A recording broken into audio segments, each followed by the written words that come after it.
Bonjour à vous, bienvenue dans l'agence CQMI où je vous donne des petits conseils C1, C2, C3, C4, C5 sur les femmes slaves, les femmes de l'Europe de l'Est, les femmes russes, les femmes ukrainiennes, les femmes biélorusses. Donc n'oubliez pas de mettre un like pour me récompenser, c'est mon salaire. Un petit like. Alors la question d'aujourd'hui, est-ce que c'est vrai que les femmes slaves sont des femmes soumises? Antoine, sont-elles soumises? Particulièrement soumises?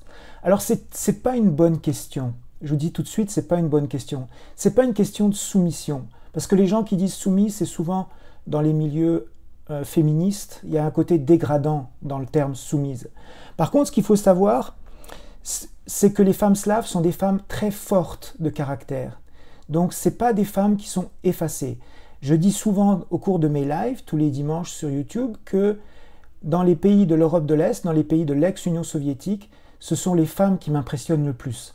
Les femmes sont très fortes de caractère, ce sont elles qui sont à la base de toute l'économie, alors que les hommes sont particulièrement faibles, et c'est assez désarmant d'ailleurs de voir à quel point les hommes sont très mal éduqués, pour commencer, avec le concept de l'enfant roi, du fait qu'il y a une pénurie d'hommes.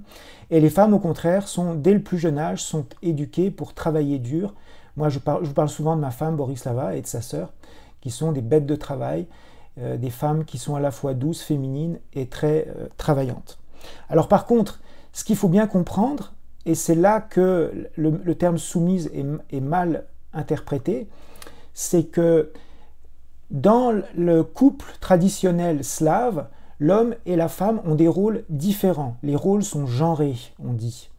C'est-à-dire que l'homme a un certain nombre de tâches qui lui incombent, comme par exemple s'occuper du barbecue, de la voiture, de trouver un travail pour apporter de l'argent dans le foyer familial, de s'occuper de la sécurité de toute sa famille, de faire du sport, etc., etc.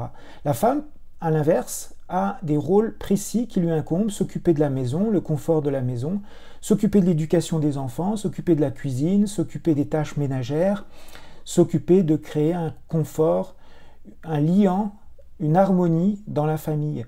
Et ça, avec les femmes slaves, c'est pas négociable. C'est quelque chose auquel il faut être prêt. C'est le modèle traditionnel, donc qui est très éloigné du modèle féministe. Alors c'est pas parce que les rôles sont genrés que les femmes sont soumises, pas du tout. Simplement, il faut comprendre. Et en fait, on dira au final que l'homme et la femme sont au même niveau. Il n'y a pas un qui est inférieur à l'autre. Ils sont au même niveau. Voilà, merci et à la prochaine fois.